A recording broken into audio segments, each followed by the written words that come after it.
তখন জান্নাতীরা জান্নাতে চলে যাবে এবং জাহান্নামীরা জাহান্নামে চলে যাবে। এমন অবস্থায় জান্নাত এবং জাহান্নামের মাঝ বরাবর যে একটা বিশাল এরিয়া রয়েছে, এই জায়গার মধ্যে আমাদের মৃত্যু, আমাদের মরণ, এই মরণটাকে উপস্থিত করা হবে। এই সাদা কালো রঙের একটা ভেড়ার ন্যায় আকৃতিতে আমাদের মরণ উপস্থিত করা হবে। তখন আল্লাহ তাআলা বলবেন, হে জাহান্নামবাসী, তোমরা দেখো তাকে চিনতে পারছো? তখন জাহান্নামীরা মাথা উঁচু করে দেখবে এবং বলবে, হ্যাঁ, আমরা স্তর রয়েছে, তার শেষ স্তর হচ্ছে জাহান্নাম এবং জান্নাত। মানুষের খারাপ কর্মের কারণে মানুষ জাহান্নামে চলে যাবে, আর ভালো কর্মের কারণে জান্নাতে চলে যাবে। আর এই জাহান্নামের এত ভয়াবহতা, যেটা আমরা আপনাদেরকে বলেছি যে একজন দুনিয়ার সবচেয়ে শক্তিশালী, মানে একজন সবচেয়ে সম্পদশালী ব্যক্তিকে যদি জাহান্নামে শুধু চুবানো হয় আর তোলা হয়, তাতে সে দুনিয়ার সব কিছু ভুলে যাবে। এই জন্যই আমরা জাহান্নামের আলোচনাটা করতেছি, যাতে আমরা জাহান্নামকে ভয় করতে পারি, জাহান্নাম সম্পর্কে জানতে পারি এবং জাহান্নামে যায় এরকম কর্ম থেকে আমরা বেঁচে থাকতে পারি। এই জন্য আমরা জাহান্নাম সম্পর্কে আলোচনা করতেছি। তো আজকে আমি একটা বিষয় নিয়ে আলোচনা করবো, যেটা গতকালকে শাহিন ভাই আলোচনা করছে, একটা হাদিস। তো ইবনে শাদ্দাদ রাদিয়াল্লাহু আনহু হাদিসটা বর্ণনা করছেন। তিনি বলছেন, আমি রাসূল সাল্লাল্লাহু আলাইহি সাল্লামকে বলতে শুনেছি, রাসূল সাল্লাল্লাহু আলাইহি সাল্লাম বলছেন যে আল্লাহর কসম, দুনিয়ার উদাহরণটা পরকালের তুলনায়, যে উদাহরণটা দিয়েছেন রাসূল সাল্লাল্লাহু আলাইহি সাল্লাম, যে দুনিয়ার উদাহরণটা পরকালের তুলনায় একটা হাতের একটা আঙ্গুল যদি পানিতে চুবানো হয়, কিসের পানি? সমুদ্রের পানিতে চুবিয়ে তোলানো হয়, তাহলে কতটুকু পানি উঠবে? এইটা হচ্ছে দুনিয়ার তুলনা। আর পুরো সমুদ্রের পানি হচ্ছে পরকালের তুলনা। তার রাসূল সাল্লাল্লাহু আলাইহি এই হাদিসটা বলছে যে দুনিয়াটা কত সংকীর্ণ, মানে কত সংক্ষিপ্ত, আমাদের দুনিয়ার সময় এবং দুনিয়ার জীবনটা কত সংক্ষিপ্ত, আর পরকালটা কত বিশালতা। মূলত রাসূল সাল্লাল্লাহু আলাইহি বুঝে গেছেন যে পুরো পরকালটা হচ্ছে চিরস্থায়ী। তো এই হাদিসটা যদি আমরা এভাবে চিন্তা করি যে রাসূল সাল্লাল্লাহু আলাইহি বলছেন যে সমুদ্রের কথা, সাগরের কথা, তো আমরা যদি বলি যে একটা গ্লাসে পানি আছে, এখানে যদি আমরা একটা আঙ্গুল চুবাই, ডুবিয়ে আবার তুলি, তাহলে কতটুকু পানি উঠবে? তাহলে মনে করেন যে শুধু আঙ্গুলটা ভিজবে এতটুকু, কিন্তু পানি বোঝা যাবে না গ্লাস পানি কমছে কিনা। তাহলে রাসূল কি গ্লাসে পানি উদাহরণ দিয়েছে? দেয়নি। একটা গ্লাসে যদি উদাহরণ দিত, তাহলে কত বিশাল হতো, কতগুলো পানি রয়েছে গ্লাসে, তার তুলনায় কতটুকু পানি উঠেছে হাতের আঙ্গুলে। রাসূল সাল্লাল্লাহু আলাইহি সাল্লাম গ্লাসের উদাহরণ দেয়নি, একটা বালতির উদাহরণ দেয়নি, একটা পুকুরের উদাহরণ। যেটা পুকুরের উদাহরণ দিত, যে একটা পুকুরে কতগুলো পানি রয়েছে, আর সেখানে একটা আঙ্গুল চুবালে কতটুকু পানি কমবে পুকুরে। রাসূল সাল্লাল্লাহু আলাইহি সাল্লাম পুকুরের উদাহরণ দেয়নি। কোনো নদীর, আমাদের যে মানাস নদী রয়েছে, যদি একটা এরকম নদীর উদাহরণ দিত, আবার বড় বড় নদী রয়েছে আমাদের, পদ্মা নদী, মেঘনা নদী, তিস্তা নদী, বিশাল বড় বড় নদী, এই নদীর উদাহরণ দেয়নি, দিয়েছে সমুদ্রের উদাহরণ, সাগরের উদাহরণ। পৃথিবীতে 5টা মহাসাগর রয়েছে, এক একটার বিস্তৃত, একটার দৈর্ঘ্য প্রস্থ এত বিশাল, একটার গভীরতা প্রায় 10 কিলোমিটারও বেশি গভীরতা, আল্লাহ জানে কত গভীরতা। তো এই রাসূল সাল্লাল্লাহু আলাইহি ওয়াসাল্লাম বলেন যে শুধু একটা আঙ্গুল যদি এই সমুদ্রের মধ্যে ডুবিয়ে দেওয়া হয় এবং আঙ্গুলটা তোলানো হয়, কতটুকু পানি আঙ্গুলে উঠবে?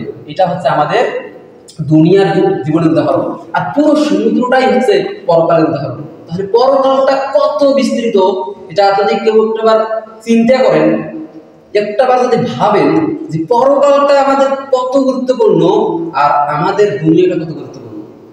একটা জিনিস চিন্তা করেন যে পৃথিবীর বিশালতা কত বেশি, আমাদের সামান্য এই যে গ্রামটা কত বড় একটা, আমাদের যদি আমরা রংপুর জেলাটা বা রংপুর বিভাগটা দেখি, আমরা তো ঘুরে শেষ করতে পারি না, এত বড় একটা জায়গা। আবার যদি আমরা চিন্তা করি যে আমাদের পুরো বাংলাদেশটা, মানচিত্রে ম্যাপে যদি দেখি এতটুকু জায়গা বাংলাদেশ, অথচ বাংলাদেশটা আমরা ঘুরে বিশ্বাস করতে পারি এত বিশাল।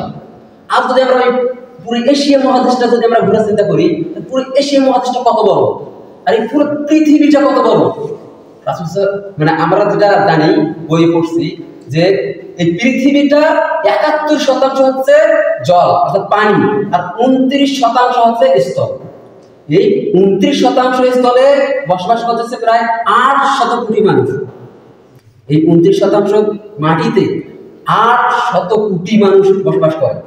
কত বিশাল এই পৃথিবী, এর চেয়েও দেখে পানি আবার কত বিশাল, ৭১% রয়েছে পানি। তো যদি আমরা চিন্তা করি যে এই পানির বিশালতা এত বেশি, এইটা যদি হয় পরকালের উদাহরণ, আর আমাদের এই দুনিয়ার উদাহরণটা, তো এই দুনিয়ার উদাহরণটা তো এই জমিনটা দেওয়া যেত, জমিনটা দেয়নি, শুধুমাত্র একটা আঙ্গুল পানিতে চুবিয়ে তুললে যতটুকু জায়গা থাকে এটা রাসূল দিয়েছে যে এটা হচ্ছে দুনিয়ার উদাহরণ। আর এই পানির বিশালতা এত বেশি, আর এই পানির আমাদের সবচেয়ে বড় যে সাগরটা প্রশান্ত মহাসাগর, এই সাগরের গভীরতা কত বেশি আল্লাহ ভালো জানে, তবে এটা 10 কিলোমিটারও বেশি গভীরতা। এত বিশাল গভীরতা সাগর, এই সাগরের উদাহরণ রাসূল দিলেন যে এই পানিগুলো হচ্ছে পরকাল, আর দুনিয়ার জীবন হচ্ছে এই আঙ্গুলে যেটুকু পানি আটকে রয়েছে, আঙ্গুলটা ভিতরে যতটুকু। তো আমাদেরকে পরকাল নিয়ে চিন্তা করতে হবে। যদি কোনো ব্যক্তি জাহান্নামে যায়, সেই বুঝবে যে জাহান্নামে কত রকমের শাস্তি রয়েছে, এই জাহান্নামে কতদিন থাকতে হবে। জাহান্নামে এবং জান্নাতে যারা যাবে সব শেষ অবস্থা হবে, সেখান থেকে আর কেউ বের হতে পারবে না। রাসূল সাল্লাল্লাহু আলাইহি ওয়াসাল্লাম বলেন যে যখন আল্লাহ তাআলা বলেন যে যখন জান্নাত, রাসূল বলেন যে যখন জান্নাতীরা জান্নাতে চলে যাবে এবং জাহান্নামীরা জাহান্নামে চলে যাবে, এমন অবস্থায় জান্নাত এবং জাহান্নামের মাঝ বরাবর যে একটা বিশাল এরিয়া রয়েছে, এই জায়গার মধ্যে আমাদের মৃত্যু, আমাদের মরণ, এই মরণটাকে উপস্থিত করা হবে। এই সাদা কালো রঙের একটা ভেড়ার ন্যায় আকৃতিতে আমাদের মরণ উপস্থিত করা হবে। তখন আল্লাহ তাআলা বলবেন, হে জাহান্নামবাসী, তোমরা দেখো তো একে চিনতে পারছো? তখন জাহান্নামীরা মাথা উঁচু করে দেখবে এবং বলবে, হ্যাঁ আমরা একে চিনতে পারছি। তখন আল্লাহ তাআলা বলবে যে হে জান্নাতবাসী, তোমরা দেখো তো একে চিনতে পারছো? তখন তারা বলবে যে হ্যাঁ আমরা একে চিনতে পারছি। তারপরে আল্লাহ তাআলা আদেশ দিবেন ওই মরণটাকে জবাই করা হবে। জবাই করার পর আল্লাহ তাআলা ঘোষণা দিবেন, আজ থেকে জাহান্নামীরা চিরদিন জাহান্নামে থাকবে, তাদের আর কোনো মরণ নাই। জান্নাতীরা চিরদিন জান্নাতে থাকবে, তাদের আর কোনো দিন মরণ নাই। এই কথা বলার পরে জান্নাতীরা আনন্দে উল্লাস করতে থাকবে, আর জাহান্নামীদের দুশ্চিন্তা দুর্দশা আরো বেড়ে যাবে। চিন্তা করুন জাহান্নামের অবস্থাটা কি হবে, সেখানে কত চিন্তা এবং কত দুশ্চিন্তা হয়ে যাবে। আমরা দুনিয়া যদি উদাহরণ দিই যে একটা মানুষ যখন অসুস্থ হয় মানে ক্যান্সার যখন হয়েছে, তখন যদি ডাক্তার বলে যে একে আর বাঁচানো সম্ভব না, এখন যে কয়টা দিন আছে দুনিয়া বেঁচে থাকবে, তখন তার অবস্থাটা কি হয়? তার মুখে কি আর হাসি দেখা যায়? তার অবস্থাটা কি হয়ে যায়? সব সময় কান্নার মলিন যখন আর দুনিয়ার কোনো চিন্তার মাথায় থাকে না। সামান্য যখন বলে যে তার কোনো ভালো কাজ চিন্তা নেই, ডাক্তার যখন বলে যে এই ক্যান্সার হয়েছে সে আর ভালো হবে না, এতেই তার অবস্থা কি হয়ে যায়। অথচ ওখানে তখন আল্লাহ তাআলা বলবেন যে আজ থেকে জাহান্নামীরা চিরস্থায়ী জাহান্নামে থাকবে, আর জান্নাতের চিরস্থায়ী ভাবে জান্নাতে থাকবে। তখন জাহান্নামের অবস্থা কি হবে? জাহান্নামের তাদের চিন্তা দুশ্চিন্তা আরো বেড়ে যাবে। তাদেরকে যদি বলা হয় যে যেমন অসুস্থ ব্যক্তিকে বলা হয় যে সে আর ভালো হবে না, তার যেমন চিন্তা হয়ে যায়, জাহান্নামী ব্যক্তিকে যখন বলা হবে যে সে আর কখনো জাহান্নাম থেকে বের হতে পারবে না, তাহলে কম চিন্তা থাকবে। এখানে যে শাস্তিটা, আমরা ছোট্ট শাস্তিটার কথা বলছি, এটাই তো সহ্য করা যায় না। আর যদি সেই জাহান্নামে যদি চিরস্থায়ী ভাবে থাকে, তাহলে অবস্থাটা কি হবে?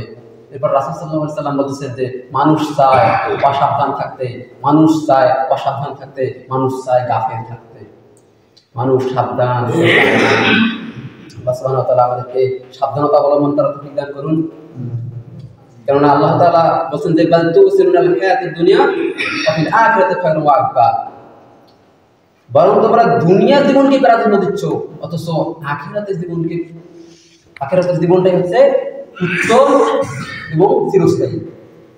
তো আমাদের এই জন্য আখিরাতের জীবনটাকে প্রাধান্য দিয়ে দুনিয়ার জীবনটাকে বর্জন করে বেঁচে যতটুকু আল্লাহর ইবাদত করা যায়, আমি এতটুকু চেষ্টা করবো দুনিয়ার জীবনকে প্রাধান্য দেওয়ার জন্য। এবং পরকালটাই হচ্ছে মুখ্য, এবং পরকালটা হচ্ছে চিরস্থায়ী। আল্লাহ সুবহানাহু ওয়া তাআলা আমাদেরকে পরকাল মুখে হওয়ার তৌফিক দান করেন। আল্লাহুম্মা আমিন। জাহান্নামের কোন শাস্তি যেন আমাদেরকে না দেন, এবং জাহান্নামের এই শাস্তি থেকে আমাদেরকে যেন রক্ষা করেন। আল্লাহ সুবহানাহু ওয়া তাআলা এই দোয়া করি, আল্লাহ কবুল করুন, আমিন। আমাদের সকলকে যেন জাহান্নাম থেকে মুক্ত রেখে এবং মরার সাথে সাথে জান্নাত দান করেন। আল্লাহ তুমি কবুল করো, আল্লাহুম্মা আমিন।